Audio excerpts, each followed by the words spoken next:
Alright, what's going on?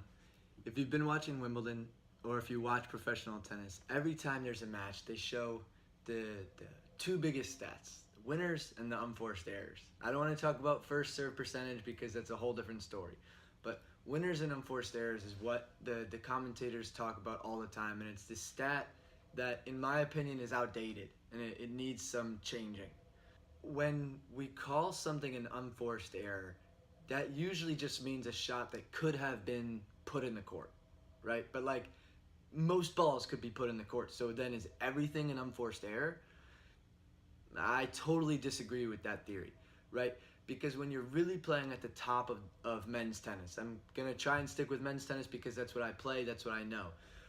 When you're up there, if you get a ball that you can hit aggressively, right, and it's set up and your body's in the right position, you have to unload on that shot. Whether you want to pick speed or angle or spin or whatever it might be, there is no just making the ball, right? You can't be out on a professional tennis court and be worried about missing a shot, right? That doesn't make any sense because you have to hammer it. If you watch, that's what guys are doing.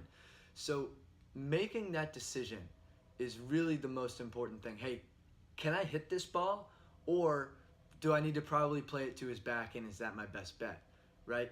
So when you're making that decision, whether you make or miss the shot, in my opinion, doesn't really matter. If you make the right decision and you miss the shot, it's not an unforced error.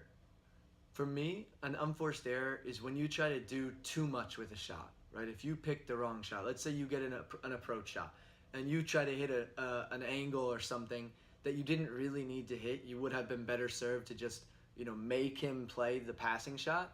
That's an unforced error. If you get on defense or you're stretched to a backhand slice, right? If you don't just try to put that ball back in the court and survive that shot, that's an unforced error, right? Because you're already in trouble. There's nothing good that you could create when you're in trouble, so you may as well play it back, into the court, right? If you try to make something happen when you're on defense, that's an unforced error. If you try to do too much when you're on offense, that's an unforced error. But if you play within the confines of what each shot gives you, whether you make it or miss it, it's not going to be an unforced error because you made the right decision already, right? When I charted the Tsitsipas-Fabiano match yesterday, I have Tsitsipas with 3 unforced errors in the whole match. And it was straight sets. Tsitsipas won 6-2, 6-1, 6-4. But only 3 times did he choose the wrong shot. That doesn't mean he only missed 3 balls. I'm saying he only chose the wrong shot 3 times, right? That's a much more interesting stat to think about and to try and then teach and learn teach to players and then learn for ourselves who are players. Hey, how many times am I making the wrong decision? So whether I make or miss that shot, if I made the wrong decision, that's an unforced error. Because nobody had to make the decision for me except for me. I wasn't forced to make the wrong decision. I chose to. It was unforced, right? So as you're watching these matches, don't get sucked into what Tennis Channel tells you or ESPN tells you is an unforced error. Try to think, hey, did he make a smart decision there? Or did he make a bad decision and that's what made him miss, right? That's where you can start to really change your game and start to see how you're playing versus how the pros are playing. Are you really making 40 bad decisions every match and getting 40 unforced errors? Or are you making, 7 or 12 bad decisions, and so really you're only having 12 unforced errors, even though you may have missed 40 shots, right?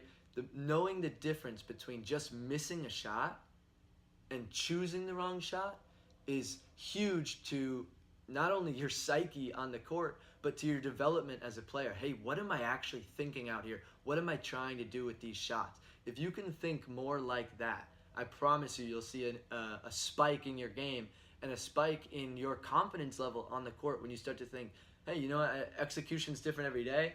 I can't control it. That doesn't mean I had 40 unforced errors. I made 3 wrong decisions even though I missed 40 balls. That's okay. I can live with that, right? So I would love to hear if you have another theory of what an unforced error is, or if you think I'm crazy, or if you think I'm right, whatever. Let me know down below. You can always find me on Twitter, Facebook, Instagram, all that stuff. I always want to talk tennis. So hit me up. we'll get it going, and we'll maybe try to change the culture here a little bit, because I think it's outdated and I think it needs change, and I think it starts here and with you.